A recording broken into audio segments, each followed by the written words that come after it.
What do you mean your people? My people is like Mexican. I'm Mexican. Is America the greatest country in the world? Yes and no. At 1963, my dad came here on a banana boat. Mom had She's Cuban too? Yes. Okay. And growing up our whole lives in Los Angeles, California, surrounded by a lot of immigrants, surrounded by a lot of, ethnicities, surrounded by a lot of culture, they still said it doesn't matter what that says. You're still 100% American. The country comes first. Cuban American? Mexican American? Who do you want in your country? Hey, I'm here in Dallas, Texas for the latest installment of Talking with People. Just sort of gauging the temperature and seeing what people think about immigration in general and the deportations, ICE. You know, I'm a fan. I'm thinking some are. Right now, immigration is a hot topic. Is America a better country than China? I think it is better. I think it is definitely a better place to, have a better work-life balance. Well, what do you mean your people? My people is like Mexican. I'm Mexican. At 1963, my dad came here on a banana boat. They come here and they go, you guys don't know how good you have it. Yes. Is America the greatest country in the world? Yes and no. This is the first generation of people who come here and say, yeah, but it's not that great. Thank you. I hope you and your husband do well, and I hope that you get that citizenship. You guys can stay here. Thank you, man. I think you're a working man with a family. Thank you, Chico. I appreciate it, brother. Thank you. Thank you for the opinion, brother. Be well.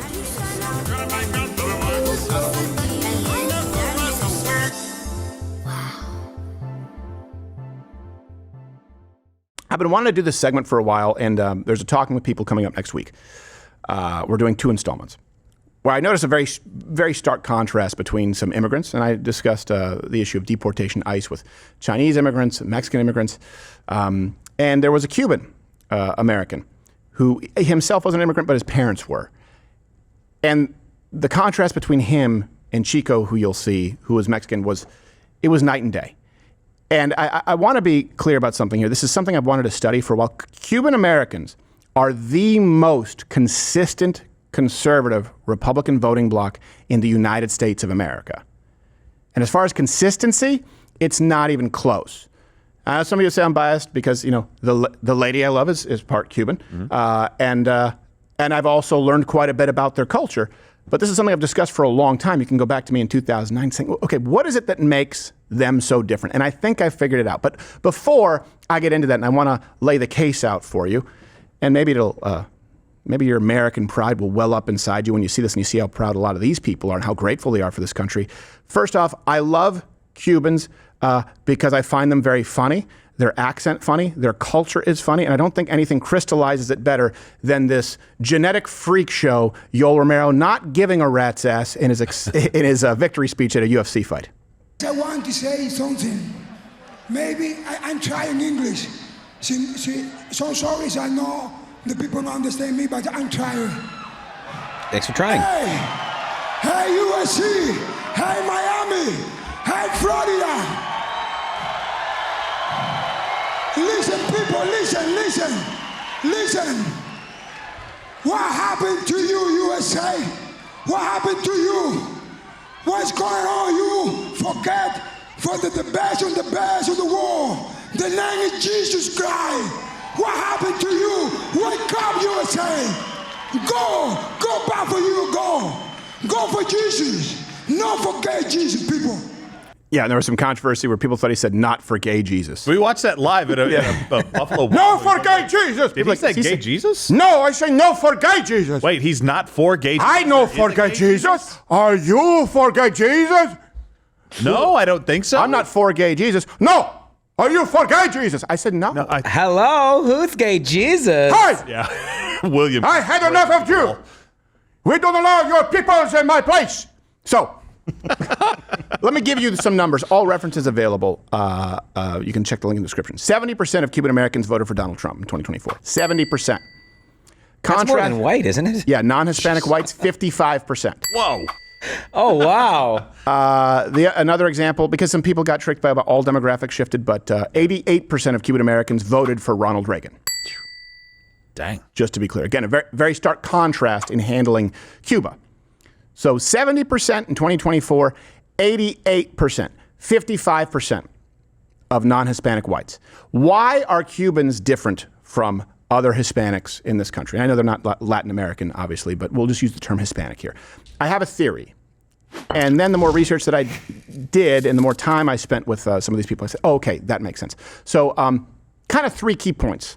Number 1, they have fled communism, meaning they're not coming here to make a little more money, like a lot of people from Mexico or some people in South America. They actively fled communism, a government that was persecuting them for their viewpoint, for their political views. And this, by the way, happened in recent memory, right? So you have people here who lived through communism and got away from it. Number 2, they have very strong, very patriotic family units and a work ethic in general. So that plays into it. And then point 3, and this is something that kind of dawned on me as we were researching this. If you are a Cuban American and you flee communism and you flee the persecution and the executions, and you only see one party here in the United States supporting the root ideology, socialism and communism, of the horrors that you fled, you want nothing to do with them. A Cuban American who came here in the 1960s, who sees a Che Guevara shirt, how do you think a Jew fleeing Europe, if you were wearing a Hitler shirt, would feel? And then how do you think that Jew would think if he saw only Democrats wearing Hitler shirts and saying Hitler was a good guy? Yeah. That's what Cuban Americans experience when they come here. They do not view Che Guevara as a mascot for a shitty metal rap band. So let me go through these key facts point by point. And it also, I think, gives us a good idea as to when we're talking about which immigrants to accept. Of course, skill is important, but I think we should have a litmus test. I think we should have a litmus test as far as, do you love this country? Is it the greatest country in the world? How patriotic we think they'll be, how much we think they'll contribute. So key fact 1, again, they've had direct contact with communism. For those of you who don't really know, the Cuban Revolution happened in 59, and between 59 and 80, about 375,000 fled to the United States, mostly in Florida. And that revolution, by the way, Che Guevara and then the Castros, and you put them on a crappy little T-shirt, these people are living with that memory right now. And Cuba is still a totalitarian dictatorship. So even people who flee other countries, for example, like Vietnam, that has changed where it's not nearly as bad. You have things being produced in Vietnam. No, that's not the same thing with Cuban Americans. And when we talk about the remittance tax, you don't need to worry about Cuban Americans. They don't want to send a dime back. You know why? Because they know it goes straight to the government. Very, very different. They fled communism. They want nothing to do with it. And they're grateful for the place that provided them the opportunity. And let me explain to you, because I've heard so many wealthy, privileged white Americans blame the United States for the rest of the world. Cuba is it can grow anything.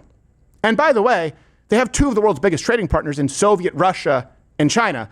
So they shouldn't need the United States for any. If communism worked, Cuba would be perfect, to be clear. But let me show you what Cuba actually looks like, despite what Michael Moore tried to sell you in Sicko, and we'll get to that in a second. 90% of Cubans in Cuba, they live in extreme poverty. But you may not understand what that means here in the United States. So imagine someone coming here where they hear people bitching about poverty, and you have people with cable television, cell phones, air conditioning, a 3-bedroom apartment. Basic toiletries like soap, toothbrush, they cost 150% of the average monthly income in Cuba. Oh my gosh. And I know I have these people, I've spent quite a bit of time with these people. One lady was a doctor in Cuba, and her family would have to trade the bar of soap day to day in each house so they could bathe themselves. Basic food is 325% of the average monthly income in Cuba.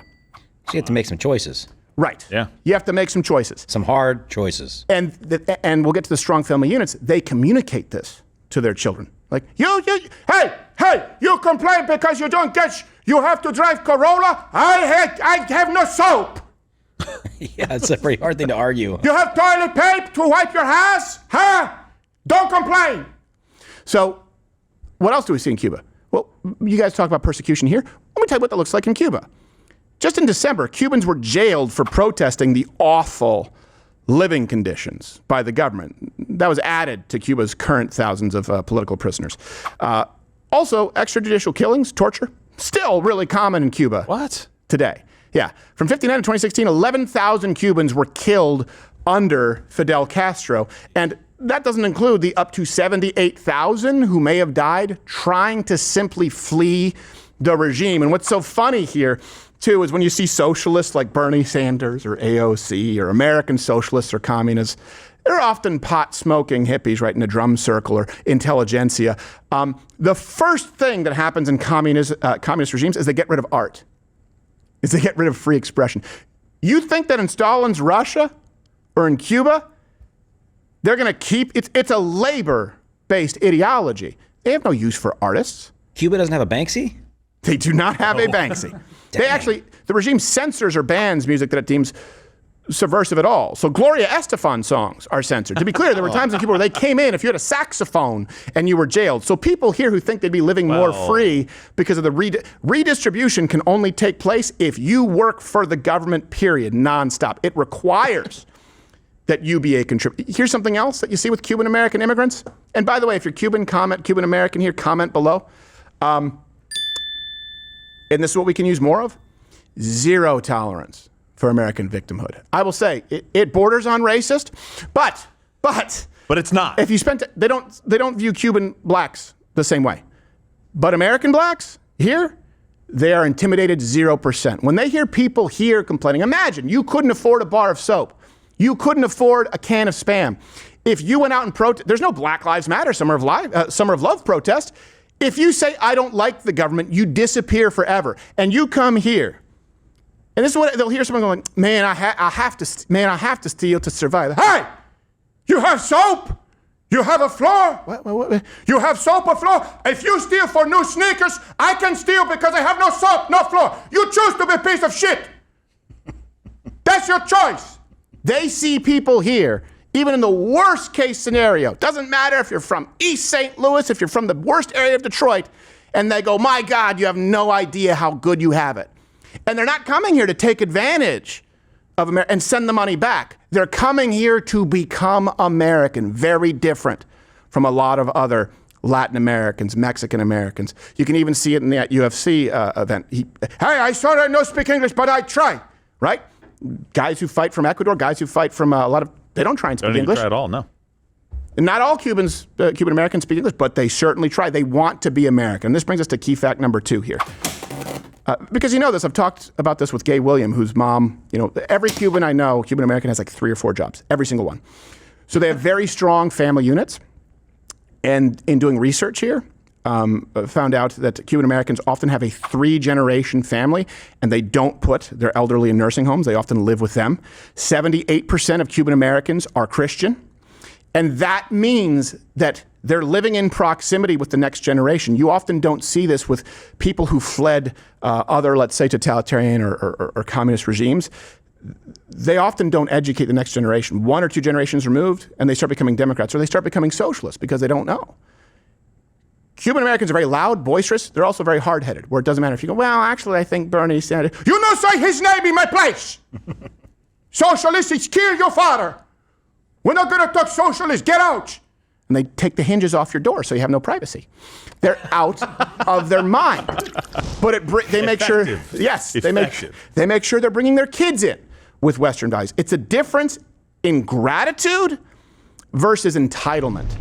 Yeah. It's a difference in gratitude for the opportunity, which, by the way, this is unique now. This would have been descriptive of all immigrants up until the middle of the 20th century. Now it really just describes Cuban Americans. Most people, they're not nearly as grateful as they used to be. All immigrants in the United States used to be if you were to ask German, Irish, Polish, Italian, Jewish migrants in the 1920s, 30s, 40s, hey, is this the greatest country in the world? Of course, absolutely. Every single one would answer yes, or they would have left and gone back because they didn't expect to come here, say that this country wasn't great, and stay. Cuban Americans want to be here. They don't want to take the money and send it back. They're seeking America, not to take advantage of America. When you talk about work ethic, the average salary in Cuba is about $2,000. Jeez. $16 a month. Do you have any idea, and this is why, again, spending a lot of time with these people, when you explain to them the concept of overtime, they come from a country where you work as long as the government tells you and you get what you get. I have a family member who actually, one of their family was a doctor in Cuba. Died in the fields on a farm. You farm now, said the government. When they flee that, boy, are they grateful. to be able to make more if they work more. We have Americans here who bitch about work, who bitch. And these people go, wait a second. If I work more, I can make more? Well, then why wouldn't I work more? They typically work harder here in the United States than almost any other immigrant demographic. You literally have to make them go home.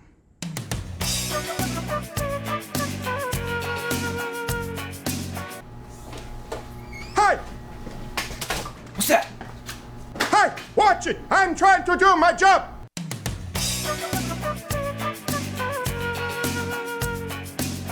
And the thing is, Pedro's not even mad. It's just the way he talks. No, I was scared, though. I left. Yeah, I get it. We know. They're very boisterous people. Compare them to other Hispanic groups. And again, you can check all of these references. Cuban Americans earn on average 11% more than any other Hispanic group in the United States. Cuban Americans have a far lower unemployment rate than not only other Hispanics, but the national average. Other Hispanic groups, their unemployment rate is 4.7. National average is 4.2. 3% for Cuban Americans. Wow. I'm not saying that we need to mass import Cuban Americans, but this is a group that we should study. In other words, if we're going to frame our immigration policy, we should wait, who are the people who are making more, who are contributing more, who are more employed? When compared to other Hispanic immigrant groups, Cuban Americans have less poverty, higher home ownership, more bachelor's degrees, and less crime. As a matter of fact, Little Havana has a lower crime rate than both Florida and the national average at large. So, and I just say this because they don't view themselves as the rest of Hispanics. They police their own. And by the way, they also don't do this kind of crap.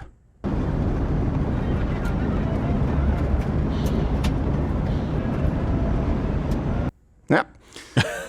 And those are significant differences, too. It's not just like barely enough. Like barely more. Right. Barely more homeowners, barely more unemployment rate.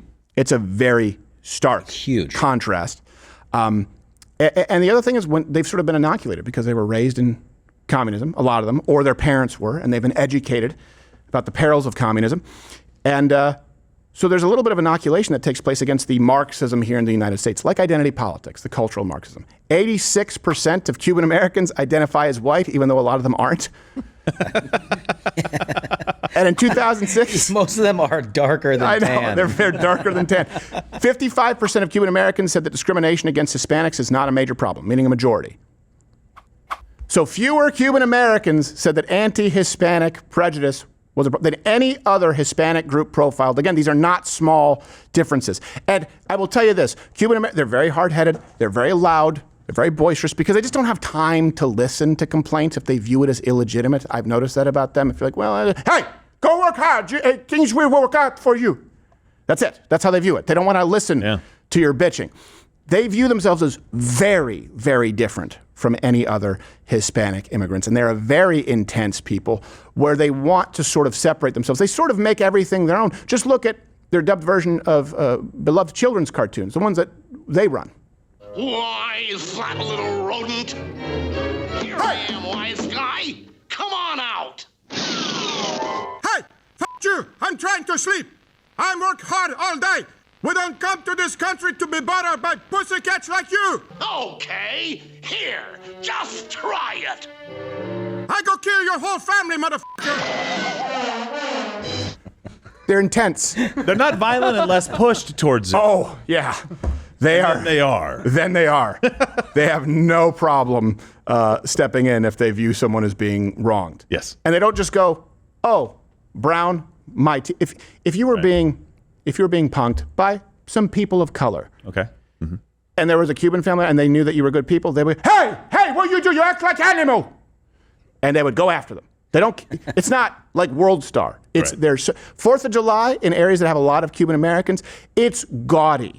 It's just flags and fireworks and I've never seen a more proud group of people to be American. That doesn't mean that we mass import them because, hey, Cuba sucks as a country. But they will tell you, that's the big difference too. Yeah. People from Mexico will tell you, Mexico is good, America is good. They will say, Cuba's awful. It's where dreams go to die. America is great. I love. Right? They do not tell you, actually, Cuba, they'll say it's beautiful and it's been ruined. Yeah. It's a very different group of people because they appreciate it. Here's another key fact. Number 3. And this one really stands out to me. Cuban Americans they're fleeing communism, they're fleeing socialism. And this is why I say don't interrupt the left when they're making a mistake. They see, when they land here, only one party supporting socialism and communism. And here's the thing, for white people to argue this, white liberals, you have to argue that Cuban Americans are stupid. That's the only argument you can make. You have to argue they don't know. It's different. They don't know what they don't know what democratic socialism is. Maybe they do, and the people who lived it, maybe you don't. So they see one group, Democrats, liberals, supporting the root cause of the absolute horrors that they fled, and they go, "Who's that? I'm not with that guy." Here you go. Imagine you come here from communism and you see this. And so now, after all these years, one thing is clear. The Cuban people have free, universal health care. Thanks, Michael They Moore. become known around the world as having not only one of the best health care systems, but as being one of the most generous countries in providing doctors and medical equipment to third world countries. Didn't ask any We're talking, Cubans. of course, about the hip-hop mogul and his songbird wife, Jay-Z and Beyonce. So last week, the fun couple were trailed by paparazzi through the streets of Havana. The two were celebrating their 5th anniversary. You may recall way back in, 1961, they invaded Cuba. And everybody was totally convinced that Castro was the worst guy in the world, that all the Cuban people were going to rise up in rebellion against Fidel Castro. They had forgot that he educated their kids, gave them health care, totally transformed the society. Right, Hola, yeah. They love it. bienvenidos a Cuba. Hello. Yo soy... He's impressed. Yo soy Conan O'Brien. Hey, y lo siento, get off pero my street! That's all the Spanish I can really memorize.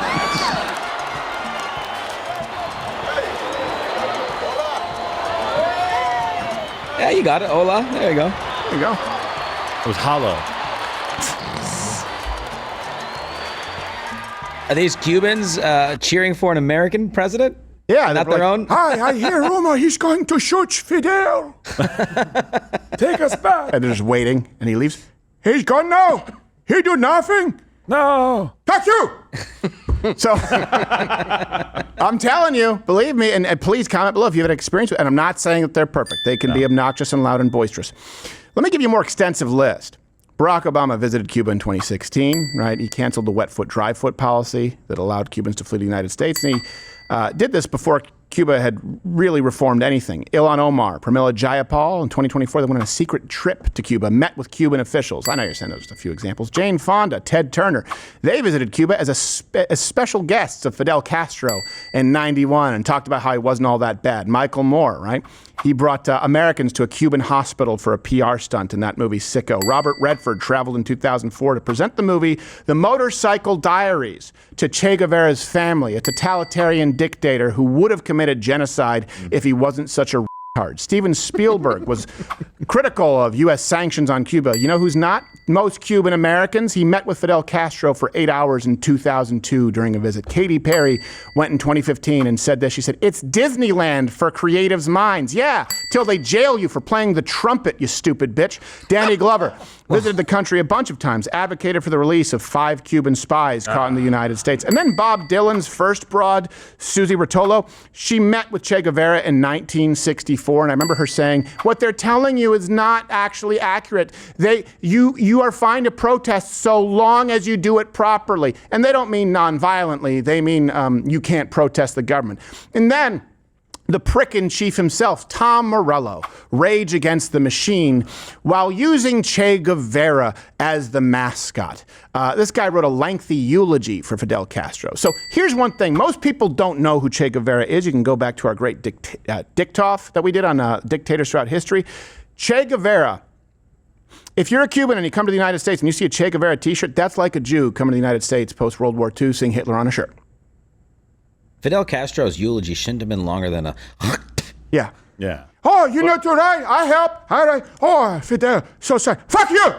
They couldn't get a Cuban to write it. Right. No, exactly. They couldn't get a Cuban to write it. And they go, "No, Che Guevara, it wasn't implemented properly. It wasn't." And then but then they could remove themselves from Fidel Castro when we know what he's done. And they still have to praise Fidel Castro.